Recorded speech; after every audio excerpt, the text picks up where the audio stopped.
Boa noite. Como é bom, né? Estarmos aqui de novo. Hoje é a nossa penúltima noite, né? Amanhã estaremos aqui pela última vez, pela noite. Encerraremos no sábado pela manhã, né? A partir de 9 horas, né? Estaremos aqui para adorar, né? Então, foi uma semana aí maravilhosa. E quem veio hoje, né? Tomara que venha amanhã também, que vai ser uma bênção, com certeza. Deus tem sempre uma bênção reservada para cada um de nós.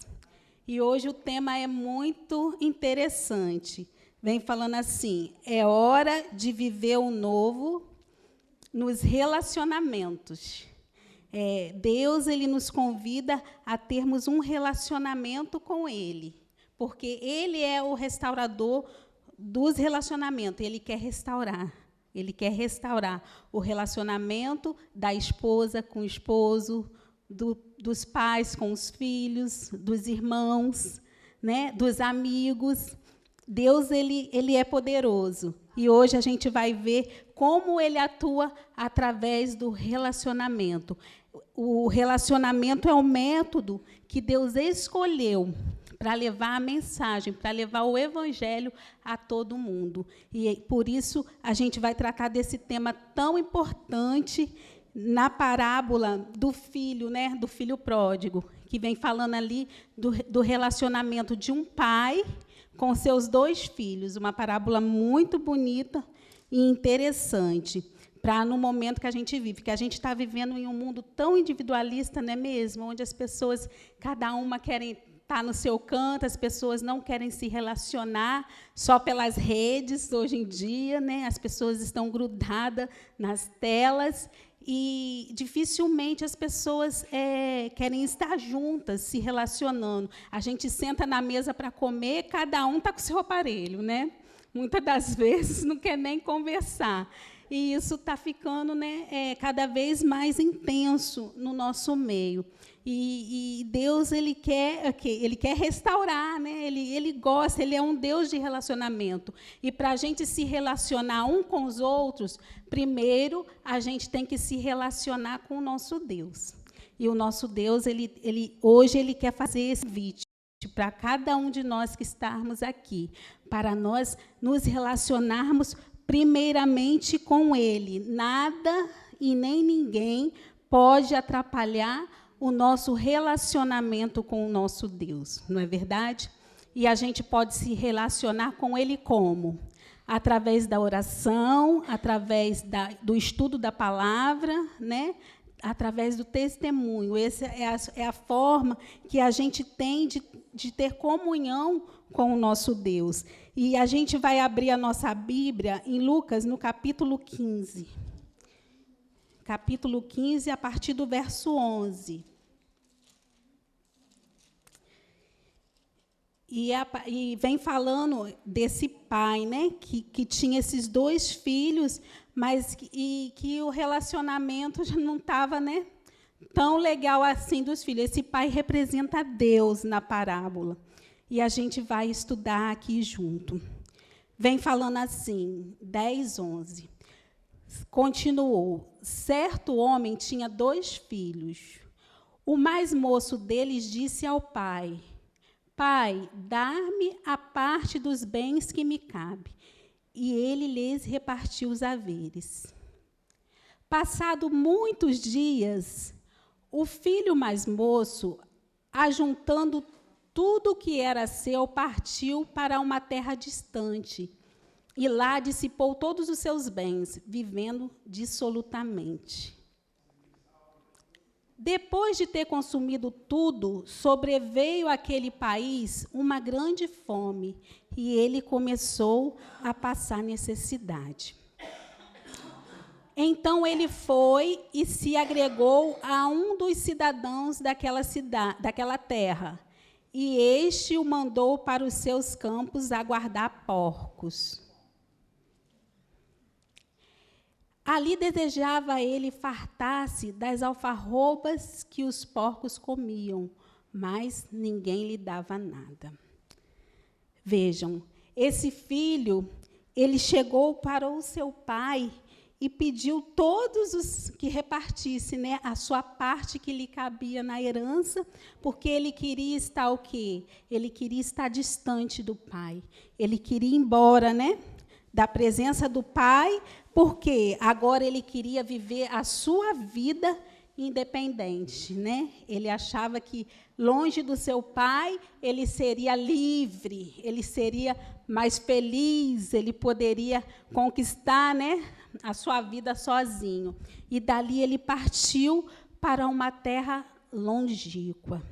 E quantas das vezes, né, nós nos agimos, esse filho ele pode representar o mundo, né, a humanidade que se afasta de Deus. A humanidade está afastada de Deus desde quando o pecado entrou nesse mundo. Os homens, eles não têm prazer de estar com o Pai. Eles não têm prazer de estar na casa do Pai. E eles preferem viver nos prazeres o quê? Deste mundo, não é verdade?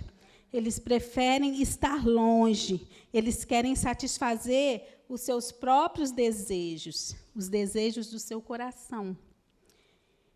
E agora, no próximo verso, vem dizendo, aonde fala que ele foi ter com os porcos, né? Vem falando assim: então, caindo em si, disse: quantos trabalhadores de meu pai têm pão com fartura, e eu aqui morro de fome? Levantar-me-ei e irei ter com meu pai, e lhe direi: Pai, pequei contra o céu e pequei contra ti. Já não sou digno de ser chamado seu filho. Trata-me como um dos seus trabalhadores. Agora, esse filho lá longe, ele não tinha nada, nem mais o que comer, né? Porque ele já tinha gastado tudo que ele tinha, né? E agora ele sentiu o quê? Ele sentiu a falta do seu pai, né? Porque agora ele estava diante das privações e ele já não tinha nem mais o que comer. E ele agora, longe do pai, se sentindo agora abandonado, porque ninguém agora lhe estendia a mão, os amigos que até então estavam com ele, agora já não estavam mais, estavam afastados, né? E ele agora sentiu a vontade de voltar até o seu pai. E agora a gente vai continuar a leitura, que diz assim: e levantando-se, foi para o seu pai. Vinha ele ainda longe, quando seu pai o avistou, e, compadecido dele, correndo, o abraçou e o beijou. Olha que maravilha, né? Aquele pai já estava todo o tempo, desde quando o filho saiu, né? Ele tinha esperança, ele já esperava pela volta de seu filho. E agora, já ao longe, né? Vem falando o texto, ele vinha seu filho, ele avistou lá no final da estrada, quando ele vinha ainda de longe, né? E, compadecido, ele correu para receber esse filho. E esse filho disse: Pai, pequei contra o céu e diante de ti, já não sou digno de ser chamado seu filho. Porque esse mundo, né, ele nos engana, né? Ele vem com muitas luzes, ele vem com seus encantos, mas quando a gente, né, chega lá, as luzes se apagam e você se vê no meio de uma escuridão, no meio, né, sozinho, no meio de uma... Engasguei aqui. No meio de uma escuridão... Aguinha. No meio de uma escuridão, sozinho. E agora, esse filho retornou para os braços de seu pai, e o seu pai estava ali, o quê? De braços abertos. A Bíblia fala que seu pai saiu ao seu encontro, porque o nosso Deus, ele está sempre disposto a sair ao nosso encontro. Ele está sempre disposto a restaurar o relacionamento. Ele está sempre disposto a restaurar o relacionamento conosco. Muito obrigada. Pigarro na garganta, né? E o Pai está sempre disposto a restaurar o relacionamento conosco. E o interessante é que esse pai ele sai de casa e vem ao encontro do seu filho. Ele toma, né, a iniciativa e ele recebe de braços abertos. A casa do Pai está sempre de portas abertas para receber os seus filhos. E a igreja é a porta do céu aqui na terra, né? O Espírito de Profecia fala que a igreja é a porta do céu aqui na terra. E a igreja está sempre o quê? De portas abertas para que a gente possa entrar para o céu. Não é lindo? A gente pode sempre estar no pedacinho do céu aqui na terra, que é a casa do nosso Pai, que é a casa do nosso Deus. E sempre que a gente chegar aqui, Ele vai estar aqui, esperando, nos esperando. Não importa o que a gente tenha feito, né? Ele vai estar aqui para nos perdoar, para nos receber. E sempre de braços abertos. E continuando a leitura.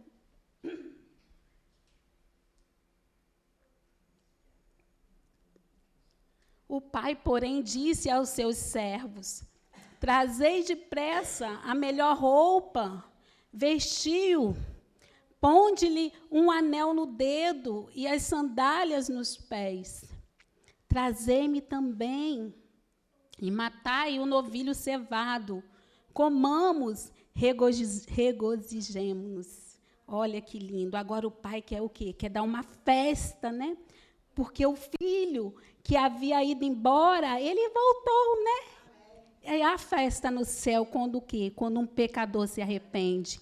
E agora o pai quer retomar, que retomou agora, junto do filho, ele quer festejar, né? Sábado vai ter uma festa maravilhosa aqui na igreja, não é verdade? A Luciana vai descer as águas do batismo. E esse é o melhor momento. É um momento onde há festa no céu, aonde os anjos celebram. Por quê? A festa, quando um pecador se arrepende, quando o filho volta para o seu pai, né? E esse momento é lindo, é maravilhoso. E agora, continuando a leitura, fala assim, 25. Ora, o filho mais velho estivera no campo, e quando voltava, ao se aproximar-se da casa, ouviu música e danças. Chamou um dos criados e perguntou o que era aquilo. E ele informou: veio teu irmão e teu pai mandou matar o novilho cevado, porque o recuperou com saúde. Olha só, agora veio o irmão mais velho, aquele que sempre estivera ali com o pai. E ele nem se achega para o pai, ele chega aos criados. Ele, o que está acontecendo? Fala, não, seu irmão, né? Chegou o filho mais moço e agora o seu pai mandou matar um cevado, mandou fazer uma festa, né? E agora, aquele irmão não gosta nada disso, né? A gente vai ver como é que o relacionamento, como é o relacionamento com o nosso próximo, com o nosso semelhante. Vamos continuar a leitura? E ele se indignou e não queria entrar. Saindo, porém, o pai procurava conciliá-lo. Então, aqui, mais uma vez, a gente vê o pai saindo, né? Da primeira vez, ele saiu para conciliar com o filho que tinha ido embora. Agora, ele sai para conciliar os irmãos. Porque o pai, primeiro, quer o nosso relacionamento com ele. E agora, com o nosso próximo. E agora o pai sai novamente. E agora o pai quer reconciliar com seu irmão. Mas ele respondeu ao seu pai: há tanto tantos anos que te sirvo, sem jamais transgredir uma ordem tua, e nunca me deste um cabrito sequer, para alegrar-me com meus amigos. Olha só, esse filho, né? Esse verso mostra que esse filho ele não tinha um relacionamento com seu pai, não é verdade? Porque ele fala assim, no próximo verso, vamos ler? Fala assim, vindo, porém, esse teu filho, que desperdiçou teus bens com meretrizes, tu mandaste matar para ele o novilho cevado. E então o pai lhe respondeu o pai, meu filho, tu sempre estás comigo, tudo que é meu é teu, né? E agora esse irmão, ele reclama os bens do pai. Por quê? Porque ele não tinha também um relacionamento com o pai. Apesar dele estar ali com o pai, ele tinha o pai o quê? Como quem lhe dava presente, como quem isso aí, como quem supria suas necessidades, mas ele não procurava o pai para pedir, porque o pai fala para ele, né? Mas você nunca pediu, né? Porque ele nunca chegava no pai para ter um relacionamento com o pai. Ele só estava interessado nos lucros, né?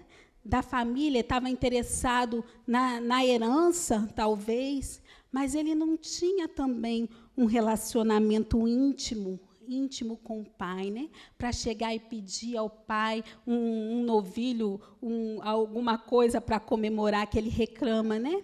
Que ele nunca recebeu nada. Mas o pai falou assim, mas você sempre teve tudo. E quantas vezes, né? Às vezes a gente está aqui na igreja, né? A gente, às vezes, pode estar louvando, pode estar vindo aos cultos, mas isso não quer dizer que a gente tenha um relacionamento íntimo com Deus, porque o relacionamento íntimo com Deus não é fazer coisas, é ser, né? É ser íntimo com Deus, não é fazer, porque fazer a gente pode fazer, né? E não está ligado. Então, a gente precisa orar, a gente precisa estudar a palavra, buscar a Deus, pedir a Deus em oração, se humilhar diante dEle, pedir para Ele perdão, estar junto do Pai, ter comunhão íntima com Ele. Não é verdade? E agora, quando o pai sai pela segunda vez para reconciliar aqueles dois irmãos, ele disse, entretanto, era preciso que nos regozijássemos e nos alegrássemos, porque esse seu irmão, que estava morto e reviveu, estava perdido e foi achado, né? Agora o pai convida a comemorar, porque o relacionamento com o nosso semelhante deve ser um relacionamento de amor. Porque uma vez, um irmão chegou para um pastor e falou assim, pastor, eu convido o meu vizinho para vir na igreja todos os dias, mas ele nunca vem. Ah, pastor, eu não vou convidar mais não, ele não vem mesmo? Aí o pastor virou para ele e falou assim, olha, irmão, não convide mais seu vizinho para vir na igreja. Convida ele para comer uma pizza lá na sua casa. Né? Por quê? Porque o relacionamento... Primeiro, a gente tem que ter o quê? Um relacionamento. Se a gente tiver um relacionamento, vai ser muito mais fácil a gente convidar o vizinho para vir na igreja, não é verdade? Porque ele não vai vir, ele não tem intimidade com você, ele não conhece ninguém aqui na igreja, ele não vai querer vir aqui. Mas se a gente... Com isso, a gente descobre que é muito mais fácil a gente convidar o vizinho para vir para a igreja do que a gente abrir a porta da nossa casa, não é verdade? Então, a gente precisa, irmãos, abrir a porta da nossa casa, né? E convidar os amigos, convidar os vizinhos, convidar os parentes, a fazer o quê? Estreitar os laços. ter relacionamento com as pessoas, porque esse é o método que Deus escolheu para trazer pessoas até Jesus, para a gente levar o evangelho, porque a gente nunca vai conseguir falar de Jesus para uma pessoa distante, porque primeiro o quê? A pessoa tem que sentir o relacionamento, o amor, o carinho, né? Quando a gente é gentil, né, vai lá, ou a gente traz o vizinho na nossa casa, ou a gente vai até a casa dele, a gente leva um bolo, a gente leva um doce de leite, né, para comer junto. Isso a gente estreita os laços, a gente passa a ouvir a necessidade daquela pessoa. Você quer levar muitos amigos até Jesus? Então faça isso. Faça amizade, porque não tem nada melhor para destruir a inimizade do que a amizade, não é verdade? Então, a gente precisa ter relacionamento. O relacionamento é algo, irmão, muito lindo. E Deus, Ele quer, Ele espera, né? Isso de cada um de nós. Ele espera que a gente o quê? Se relacione. Relacionamento é a gente tratar as pessoas com carinho, é as pessoas ver da nossa parte atenção para com elas, né? Na nossa família, a gente está em casa, muitas das vezes está em casa, às vezes não tem relacionamento nem dentro de casa, não é verdade? A gente precisa ter cuidado com as nossas palavras, né? Falar com carinho, no tom certo, na hora certa, não é? E testemunhar o que esse Deus maravilhoso faz na vida de cada um de nós, porque Deus é assim, Ele é maravilhoso. E Ele é quem restaura o relacionamento. Se nós não tivermos um relacionamento, primeiramente, com o nosso Deus, para Ele nos ensinar, a gente não vai conseguir ter um relacionamento com o nosso próximo.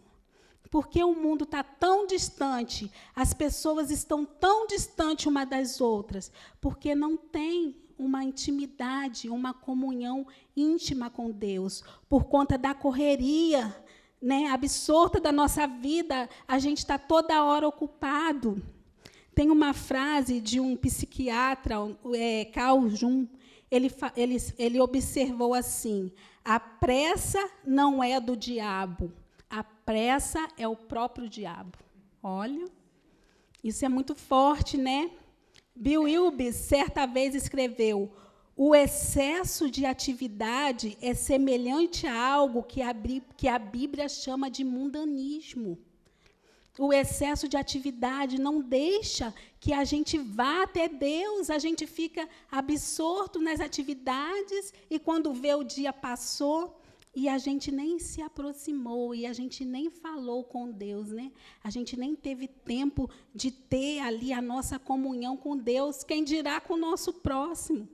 Se a gente não tem comunhão com Deus, a gente não tem comunhão com o próximo, né? Então, o excesso de atividade, ela atrapalha a nossa vida espiritual. E a gente precisa priorizar, pôr prioridades. O que é prioritário em nossa vida? Primeiramente, a gente deve investir na nossa vida o quê? Espiritual, porque ela é que nos eleva, é ela que nos leva até a Deus, né?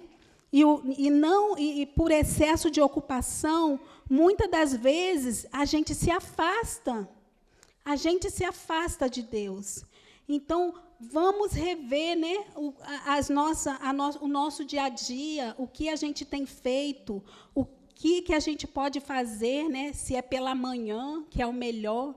O bom é a gente levantar mais cedo e procurar a nossa comunhão íntima com Deus, né, antes de todas as coisas, porque quando a gente faz isso, a gente está pronto para o dia, não é verdade? A gente está pronto ali para nos relacionarmos, né, ter um relacionamento com o nosso próximo. E hoje Deus te convida a ter um relacionamento íntimo com Ele, né? E esse é o convite de Deus para você nessa noite, que através do relacionamento, através da amizade, né, no relacionamento com Deus e da amizade com o nosso semelhante, nós possamos crescer em graça, crescermos em fé e em poder, né? Porque a gente vai disseminar o amor ao nosso redor e isso vai crescer e crescer e Jesus vai voltar logo, não é verdade? Então, o que fica para a gente é isso. A gente precisa se relacionar com Deus e o máximo de pessoas possível. Leve um bolo, né, para o seu vizinho. Vamos convidar, né? Convida para ir na sua casa. Abra a sua casa para, quem sabe, sei lá, um pequeno grupo, né? E você receber ali amigos. E assim as pessoas virão, sim, até Jesus. Não adianta a gente convidar a pessoa se a gente não relaciona com essa pessoa, né? Então, fica o apelo de nós nos entregarmos inteiramente a esse Deus maravilhoso, que Ele possa entrar no nosso coração e que nós nos entregamos a Ele totalmente para que nós não possamos viver nem um dia, né? Nem um dia passar, nem um dia sem nos relacionarmos com Ele.